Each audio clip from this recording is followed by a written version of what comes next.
Grand Theft Auto 6 pre-orders are live right now, but I haven't pre-ordered it, and there's a bunch of reasons why, and I suggest you don't pre-order it either. So, we found out a lot of information about Grand Theft Auto 6 today, or within the past few hours, and some of it is a little concerning. Okay, first of all, the base game is $80. However, the Ultimate Edition is $100, but this Ultimate Edition includes things that are locked off if you buy the $80 version, but they're unlocked when you buy the $100 version. So that seems a little shady to me, because it's not just like cosmetics or things like that. It's like they are businesses in the game that are only open for business when you buy the Ultimate Edition. So if you buy the $80 version, do these shops not exist? Or are the shops there, but they won't let you in or something because you're poor? I don't really know. We'll find out when the game actually comes out. But it reminds me of when I was playing Grand Theft Auto Vice City, and I went to the strip club like right at the beginning of the game, and they told me like, oh, you can't do this yet, so you have to go play the game some more. It's something funny like that. But see, that's a little bit different, because they're saying like eventually you'll be able to access this. But what they're telling us with GTA 6 is you will not be able to access certain locations unless you have the Ultimate Edition. And that's a little weird to me, because it's not just like cosmetics or skins. Like, I'll give you an example. Like with some of the Resident Evil games that have come out, like the remakes in recent years, like you can buy skins for like Leon and stuff that make him look funny or cool, or okay. I mean, it doesn't really affect the game itself, but this affects the game itself, it appears. So it's a little strange, and pretty much it means you got to pay $100 if you want the full experience of Grand Theft Auto 6. And since this is the biggest game of the generation, you know, a lot of people are going to shell out the $100, and it's definitely a bad precedent to set. But let's talk about the $80, because I don't like that one either. Because this idea that, oh yeah, you know, starting with Mario Kart World, games cost $80. And of all the games to start that one with, Mario Kart World, I mean, that was a bad move by Nintendo. At least if you're going to make it cost $80, make it like an epic, you know, generation-defining game, like a 3D Mario game, or a new Legend of Zelda game or something like that. But no, it's Mario Kart World.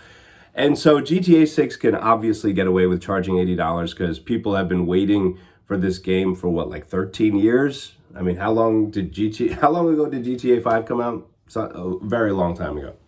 So people will pay the $80, and it's funny that people are be like, oh, thankfully it's only $80 to get the base game. It's like, see, people have been conditioned to think that, oh, that's okay, $80. No, it's not okay. You know, honestly, it should be 60 or less. You know, I would be happy with 50. But yeah, not good.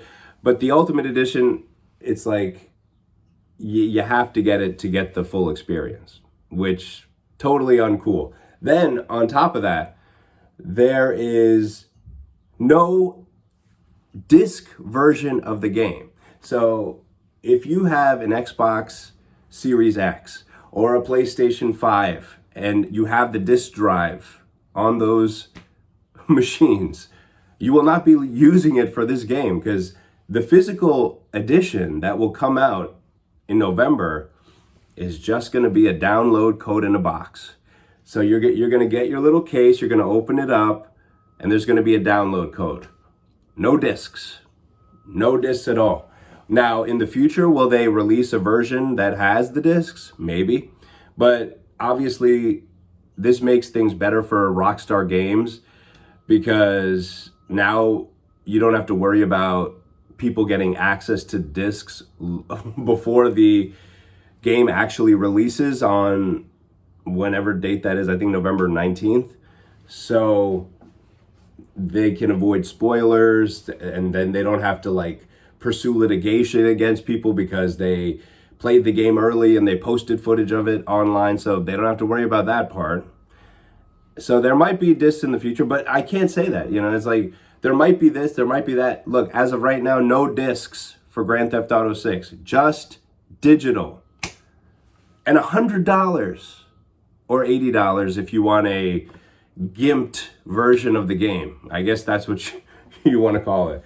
A game with features turned off. That's so pathetic to me. It's like, imagine like buying something with certain features turned off that are, very, key. Well, I don't want to say key, but they're part of the game. They just took them out to force you to pay for the higher priced edition.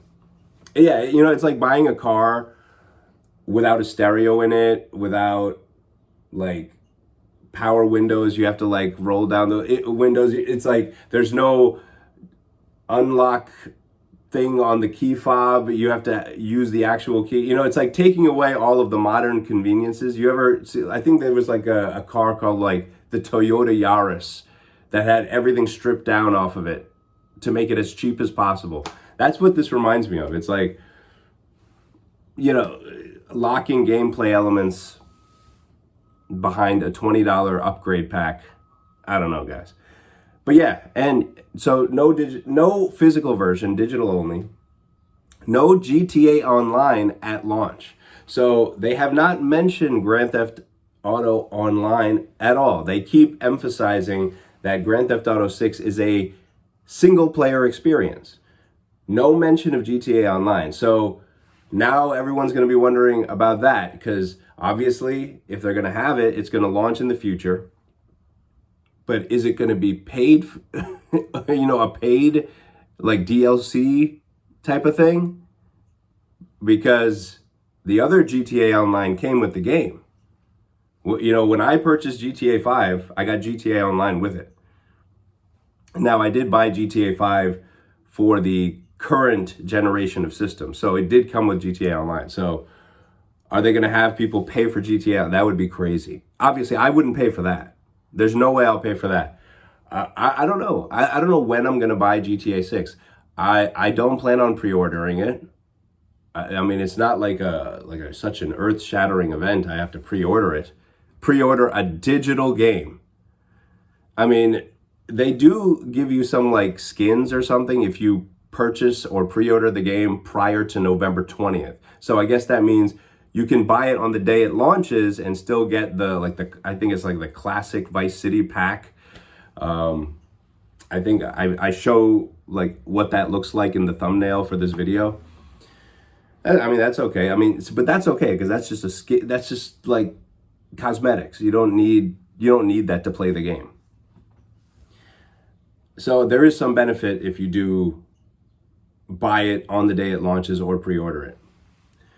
But I don't know when I'm going to buy it. And it's a shame because people have been anticipating this game for more than a decade. And Rockstar Games, they could have put out a release that was like fan service. Like they could have done everything right. They could have had a physical edition with discs. They could have priced the game at whatever they wanted to price it at. They could have made it cheaper than all the other games. And even if that upset the apple cart in the whole gaming industry, which maybe it should. Maybe it should. They could have taught people a lesson and priced the game at like $50. They could have done that just to send a message to the rest of the gaming industry. Stop pricing these games so high. And then maybe that would have affected companies when it comes to game development. They start making better games with less money. So not focusing on all the, hundreds of millions of dollars pouring into games for no reason, just because they think like because you pour more money into it, it automatically is going to be better? Obviously, that's not the case. How many lower price games have released in recent years that were infinitely better than the AAA mega releases? Think about Hollow Knight, the sequel to Hollow Knight, Silk Song, even recently, Mouse PI for Hire, $30. You know, it's like, I don't really feel as excited about GTA 6 now. Will I eventually buy it? Yeah. I just don't know when. I don't know when. I might not buy it on launch day. And am I going to get the Ultimate Edition, the $100? You know, the whole thing makes me hesitant. You know, it's like when they announced the Nintendo Switch 2, I was kind of excited about it because I never got a Switch 1. And then once they announced the price was going to be $450, and the first game they announced for it is $80, that just made me go, oh. That's the same exact feeling I have now. It's like, okay, you're giving us information about this thing that's coming out, but you just kind of let us down.